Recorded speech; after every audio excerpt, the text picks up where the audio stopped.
Now let's explore how crypto millionaires are made.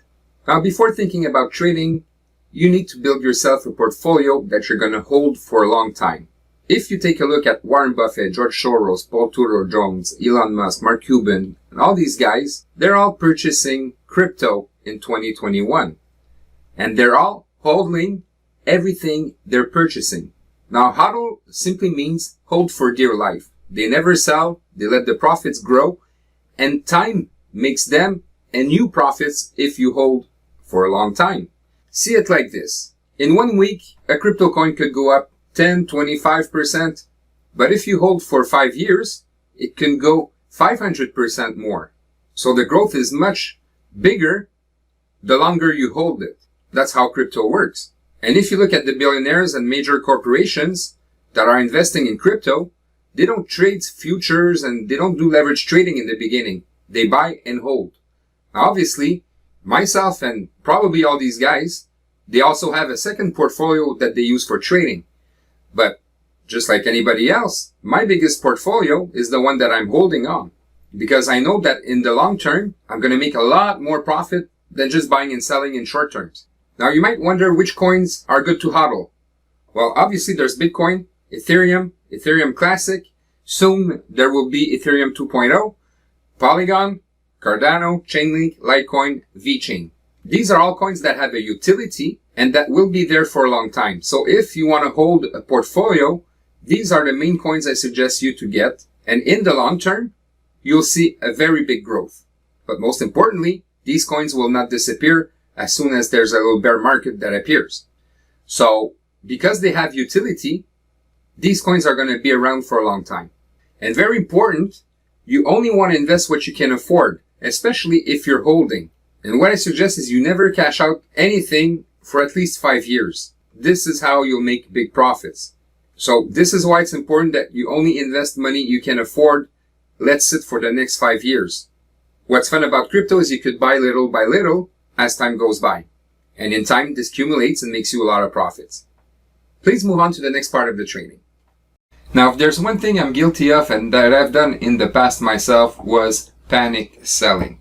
Now, keep in mind, you cannot lose any money if you do not sell your coins. Here's why. It's the value of the coins that can go up and down.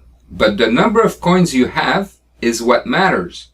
So if you have 100 coins today, you're going to have 100 coins in 1 month from now or a year from now or in 10 years from now if you don't sell them. So all you need to do is wait that the price goes up before thinking of cashing out. And you'll never lose money as long as you invest in coins that have a utility and that are here to stay, such as, Bitcoin, Ethereum. There's plenty coins that are here to stay. And the only way you could lose money is if you sell at a price lower than you paid for.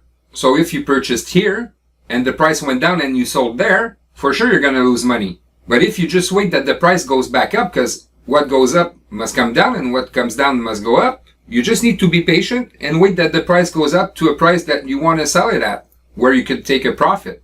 In my opinion, people who do panic selling are people who cannot afford what they've invested. If you're in it for the long run, whether you wait 1 week, 1 month, or 1 year that the price goes back up, that's irrelevant if you can afford to let the money fluctuate. But one thing's for sure, and that's a hard lesson I learned, I never panic sell anymore. No matter what I see in social medias or on YouTube, I understood a long time ago that when things are down, they eventually go back up. So all you need to do is do like me and be patient when you see prices go down. And when prices go down, obviously, it's a good opportunity to buy the dip. Please move on to the next part of the training. Now let's talk about market manipulation and hype. So whether it's through news, social media, or whales that are trying to steal your crypto from you, always ignore market manipulation. And what I mean by this, you'll notice that sometimes there are big dips, like huge dips that are out of the ordinary. Well, most of the time it's because the news or social media said something negative about crypto. Or it's because it's a whale that's manipulating the market by talking against crypto just so that the prices can go lower and that they could buy for cheaper.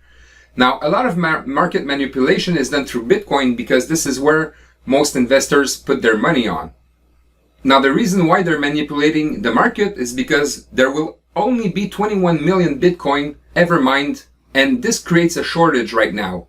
So in order for them to buy high volumes of coins, they need to force people to panic sell. So obviously when people see coins go down drastically like this is when most people panic sell. So it's important for you to ignore the dips and not sell your coins because it's going down. Because most of the time these big dips like that is due to market manipulation. Now if you're a long-term holder, this will not affect you because time will make you money. So what happens this week and next week doesn't matter if you want to hold for 5 years, right? So always ignore the FUD. Always ignore the big dips like that. Now obviously when there are big dips like that, you should be buying also. Keep in mind that these people, the big whales, when there are dips like that, they buy because they know that if they get it at a lower cost, eventually it's going to go back up and that's when they can take profits. And you should do the same too. But my point is, don't panic sell because you see big dips. Always ignore market manipulation.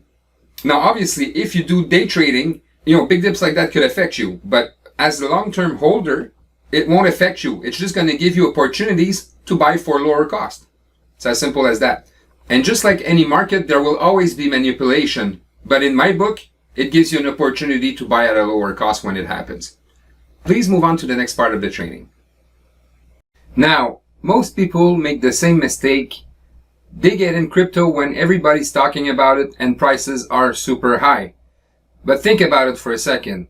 When prices are super high, eventually things go down. So, as I was saying, most people, they get in when it's the highest and then they see the value of their coins go down and then they panic sell. And that's when people lose money because when you sell is the only time you can actually lose money. So, ideally what you want to do is buy when there's a dip, when things go down. Now, when things go down, it's not a bad sign. You should take it as a discount. That's when you could buy for cheaper, right? So, buying the dip is always the best thing to do. Now, let's say this week, next week, and the week after you have a bit of money to invest. Well, you just need to wait for dips. So, let's say there's a dip right here, and you buy. Eventually, it's going to go back up. Now you're going to say, yeah, but here, look here a little bit further, it went back down. Yeah, that's what happens with crypto, right? It goes up and down. So what goes down must go back up. But the thing is, if you buy the dips every time, or as much as you can, that's when the compounding will take place. So let's say you bought the dip here, you bought the dip here, you bought the dip here, you bought the dip here, and you bought the dip here, right? So when it's going to go back up to 65,000 and more, well, all the dips you bought are going to be profitable. Now, if you only buy when the price is high and you wait, for sure it's going to go back down. It's always normal that when it reaches a certain high, that the price goes back down. That's what we call a correction. So once the correction is done, then it either goes back up or down. And that's valid for long-term holding or trading. I mean, if you buy the dip and you trade, you sell when it goes back higher to what you purchased for, then you make a profit, right? So whether you're long-term holding or whether you're trading, always buy the dip. Never buy when the prices are high or at their highest, I could say. So me, I buy when I see lots of red. I know it's counterintuitive, but this is what big investors do. And they do it on purpose sometimes to even crash the market so that they could buy for cheaper, right? So if you want to make money like the big players do, you got to think the same way. So always buy the dip. Never buy when the prices are going up. Please move on to the next part of the training.